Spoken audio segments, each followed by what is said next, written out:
Hi, this is Rachelle with Journal Life's Journey, and I am back to work on our paper bag journal.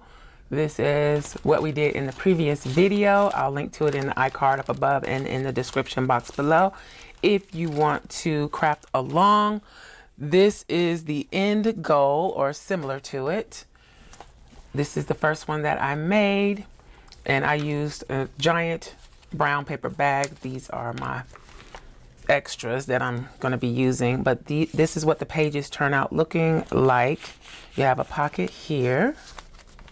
Let's see.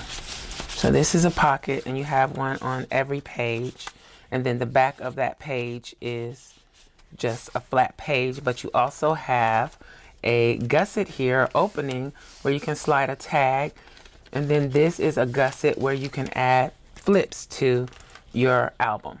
And then this is what the cover looks like. So this one is a little bigger. I used 4 pages on this one. This one is 3 pages. And again, I showed you how to do the binding, how to fold the bags, and get this ready to go in your cover.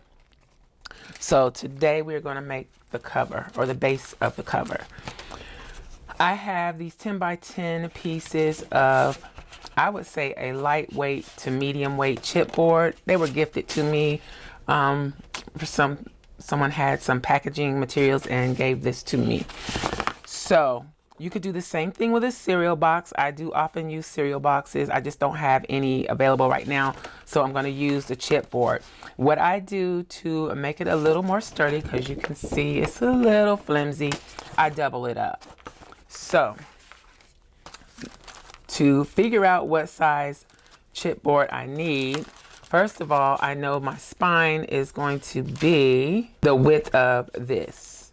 So from this fold, the large flap to the large flap is what I need to measure to figure out what my spine is. It looks like it's 2 inches. Yep, 2 inches. And that's going to give me a little gap in between too, because you have a gap in between your cover and your spine when you're building a cover. So, but about a 2-inch spine. And then let's look at the page.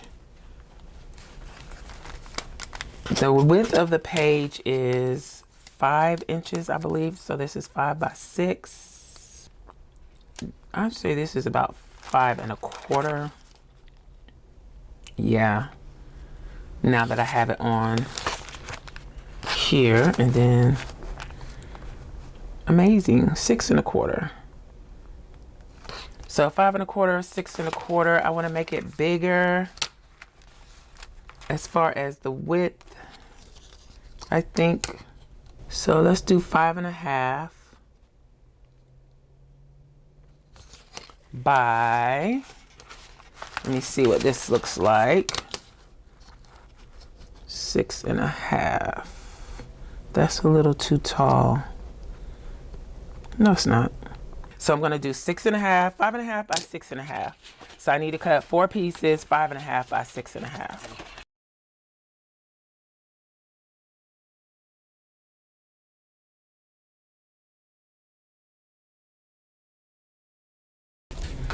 And then I'm going to come back through and do the 5 1/2.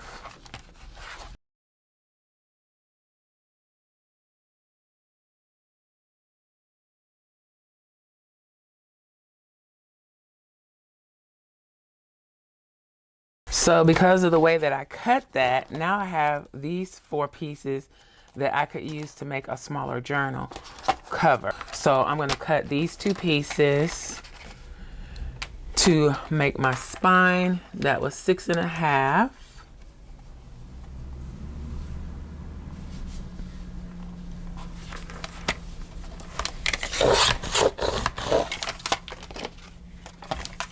Six and a half.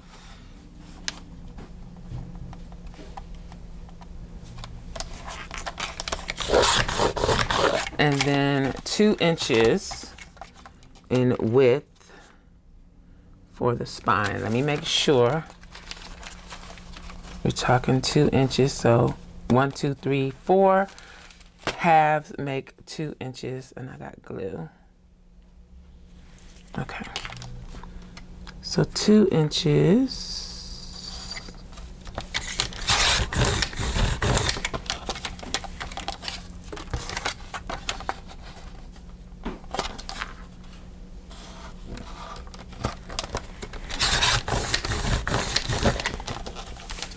Okay, so that should be all the pieces that we need to put together the cover. I'm going to go ahead and glue these together. And I'm just going to use some PVA glue. I'll link to this in the description box below.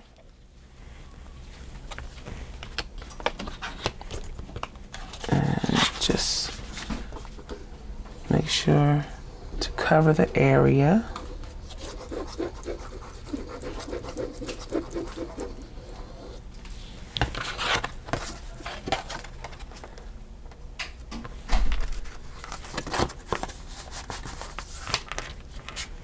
Try not to get glue everywhere.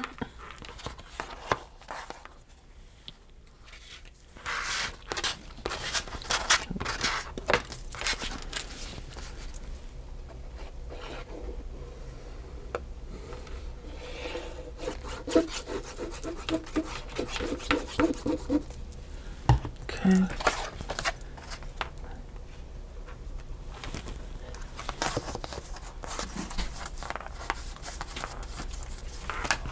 So this is the front and back cover. Now we'll put the spine pieces together.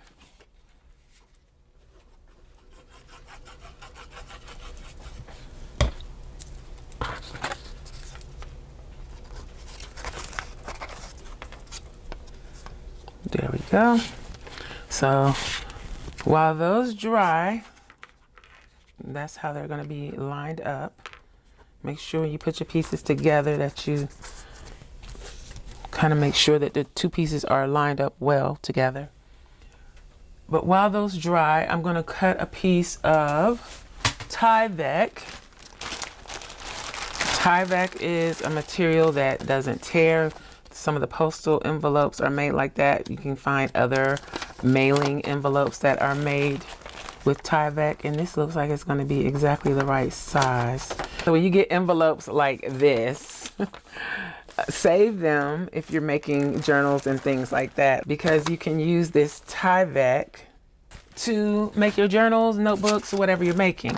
So this was a piece from an old package that I received, and it might be wrong to use this one because it's got that bright red, and I'm going to use white to cover. Hopefully it will cover it well. So this is already the correct height. I'm just going to go ahead and cut this in half on the fold. And this is to make your spine a little more sturdy and less easy to tear in the high use area, I guess, where it's going to fold, open and close, where it's getting the most use. Let's see, I need to turn this around. So I'm just folding these two pieces in half.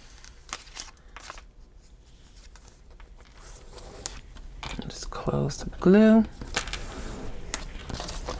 And so this will go on these pieces of Tyvek like this. Ooh.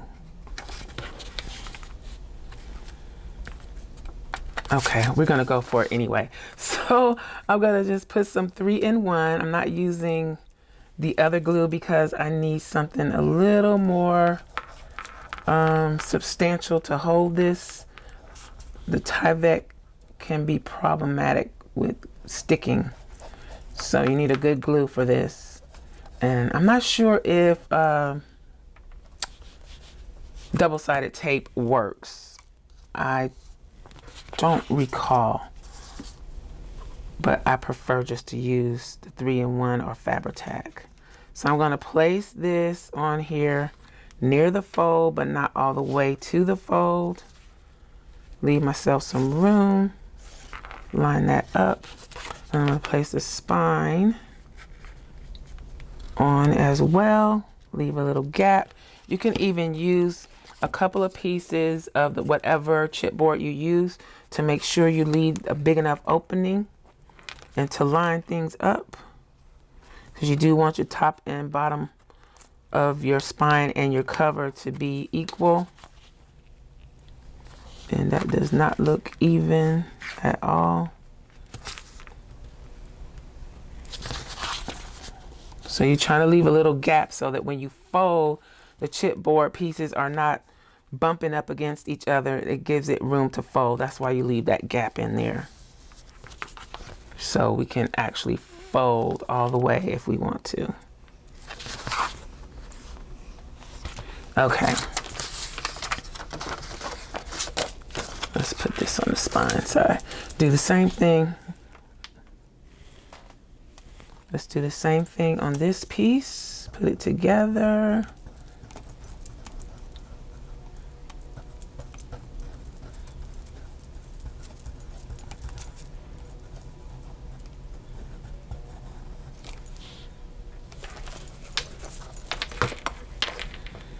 So I'm going to place the spine on here.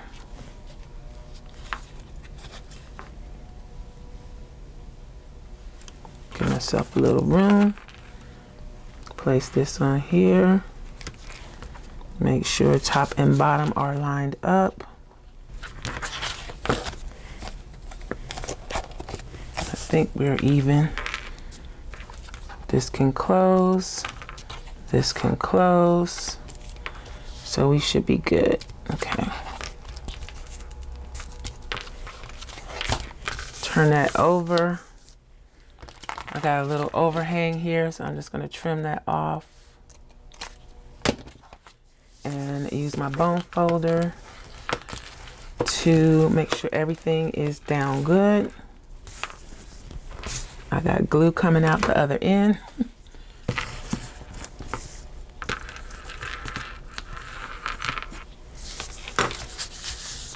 Okay, got a little glue seepage going on.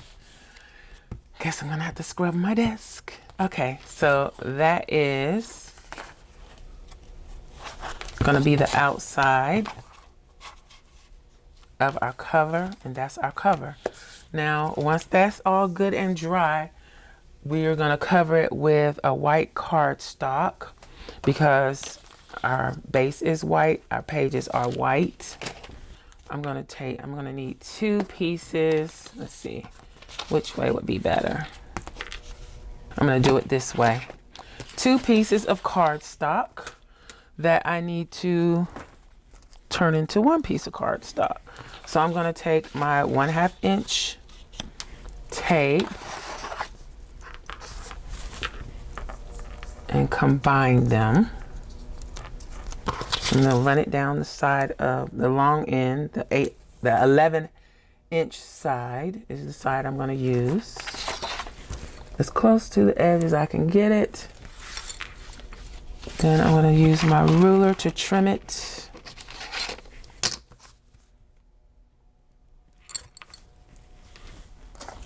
And burnish that down. Then I'm going to line it up on my mat on the 1/2 inch mark, I think. I'm going to use my mat as a guide to put this down as straight as I can. Lift the backing of the tape.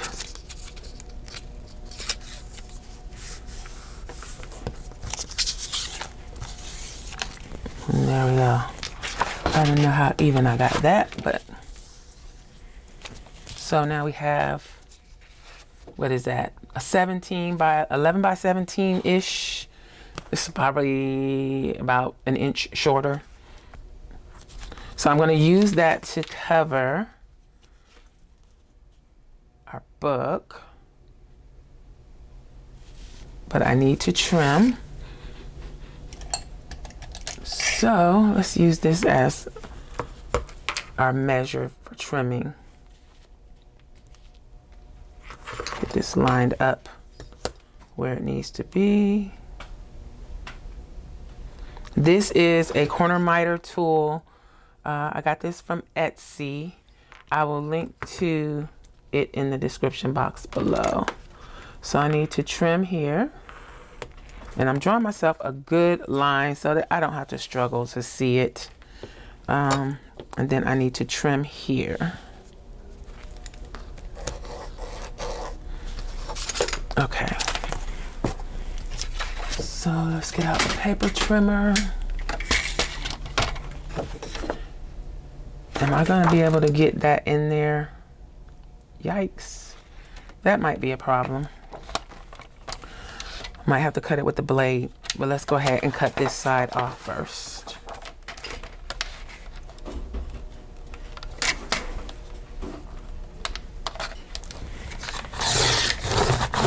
Trim that off.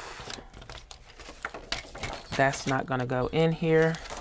So, next best thing, metal ruler, cutting mat,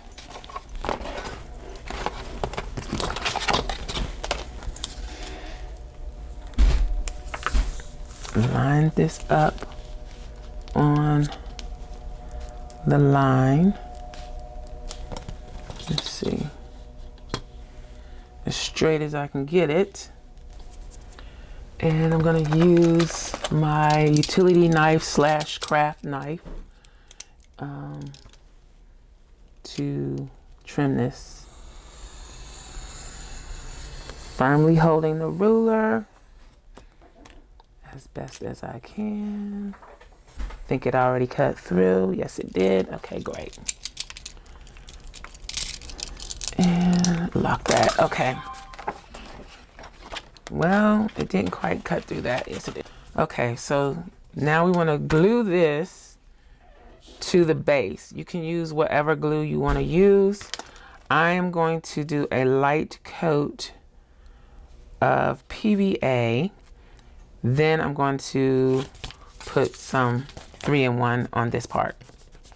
So let's do the 3-in-1 first, just to make sure that the Tyvek actually sticks. And I guess I could just use 3-in-1 for the whole thing, but I kind of want to spread it out, and 3-in-1 is not fun to spread out. So let's do the PVA.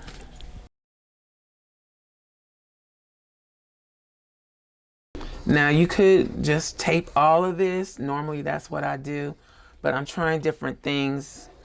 I just have had not the greatest experience using the glue, but I found that if I spread the glue, that it doesn't make my cardstock pucker up as much. So I'm going to spread that out, try to get as close to the edge as possible. And not using too much also helps. I think maybe I didn't use enough this time though. Let's see.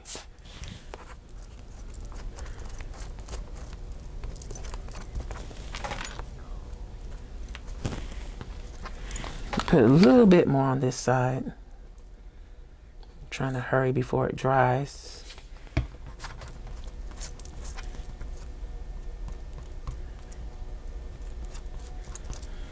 Okay. I guess it's not going to matter too much since it's going to be covered with even another piece of paper. Oh, let's sneak it out. Okay. So we're just going to place this down. Try to line it up as best as we can.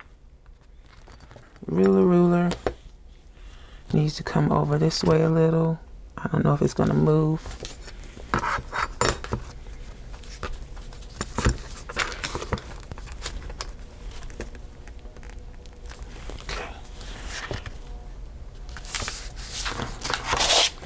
Turn that over. Make sure everything is pressed down flat. Uh-oh. I think I got my seam. Oh no, I didn't think of that, and I got my seam on the edge. Yikes, that's not good.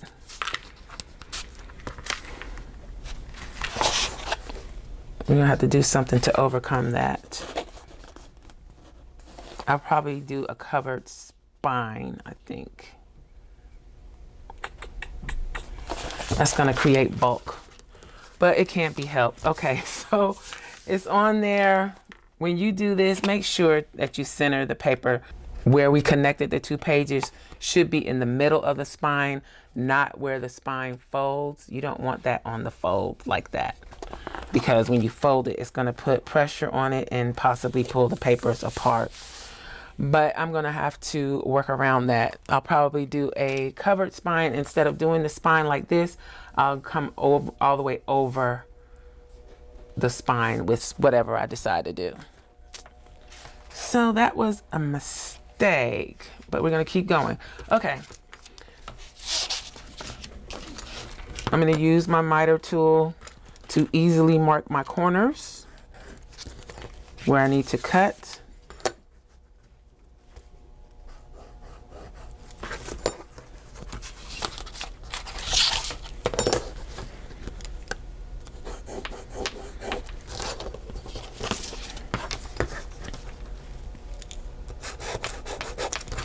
And then I'm gonna add the tape.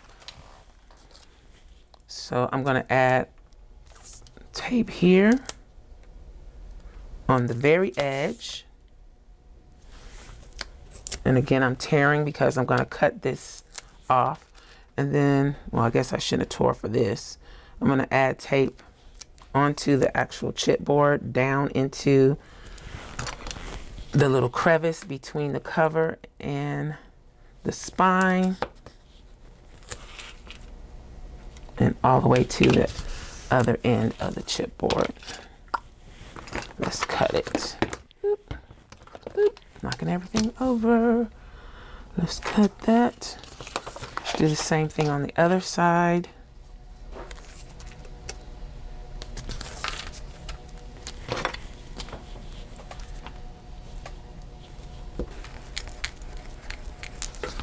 That down in there.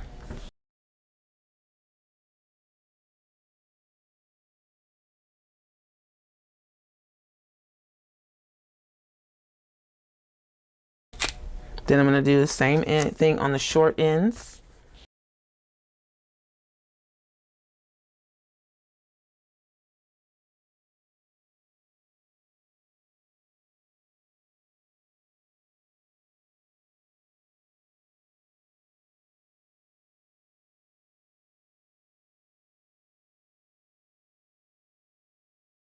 So then you just burnish down all of your tape really well.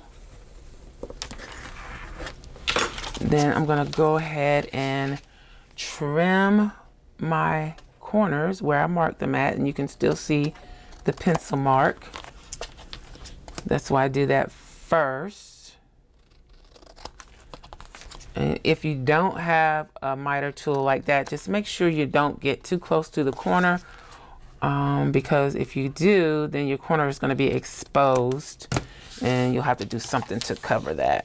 So some people save these pieces and put them on the corners so that when you fold it over, if you have an exposed corner, this will help cover that area. But we're not going to do that. So we're ready to start wrapping, finishing the wrap of the cover. And I use the momentum of the cover to do the crease. You can also go along the edges with a score tool to kind of help train the paper, get it ready. Depending on how thick your paper is, you might need to do that a couple of times just to get it ready. This will help keep the paper from cracking if you have a really heavy paper. This is a regular, 65-pound cardstock that is not really prone to cracking, but it could happen. Okay, so I'm just going to use my tool here to peel the tape up, and I usually do the long sides first. So I'm gonna take the tape off the chipboard and off of the cardstock. And I'm just gonna tilt this up and over to get a nice clean fold. Do the same thing on the other side.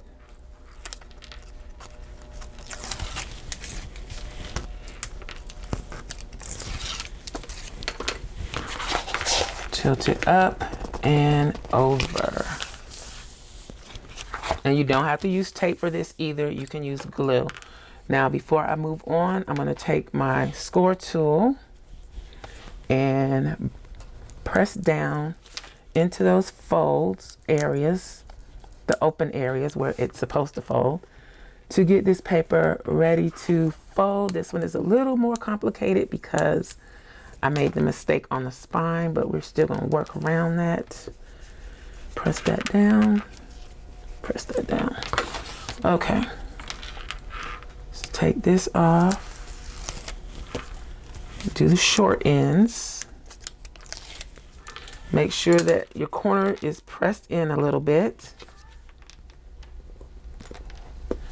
And then go on and fold it over. And that should give you a nice crisp corner. Okay. And do the same thing on the other end.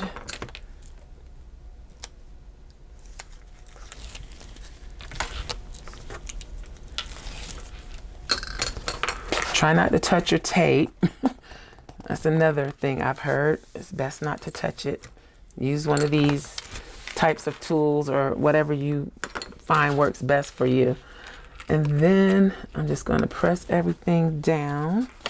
Make sure my corners are nice and clean. These are not that clean.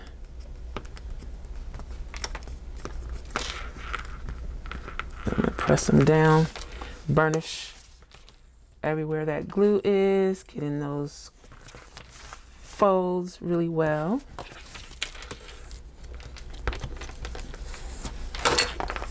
And let's see, make sure that's down really good. Looks like it's sticking up. Okay, so that is your cover wrapped. Then you would probably need to wait until everything is as dry as possible because layers of this are still wet.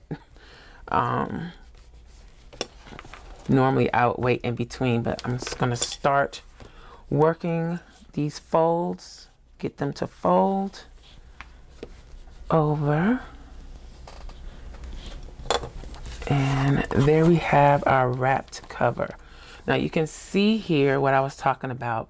Because I got that right on the edge, it's gonna be prone to popping up. So we're gonna do a different type of spine on this one. But that is the cover. Looks pretty good. And then our pages would go in. Make sure when you do this that you put it the right side up. Will go in here. If you're gonna put an eyelet or jump ring here, I suggest doing your outside cover, finishing your outside cover, putting that in, and then adding the pages in. But this is the beginnings of our mini album. Okay, so that's going to be it for this video. I hope you found this helpful and you enjoyed it. If you did, please give me a thumbs up. Make sure you subscribe to the channel, and I'll holler at y'all next time. Bye.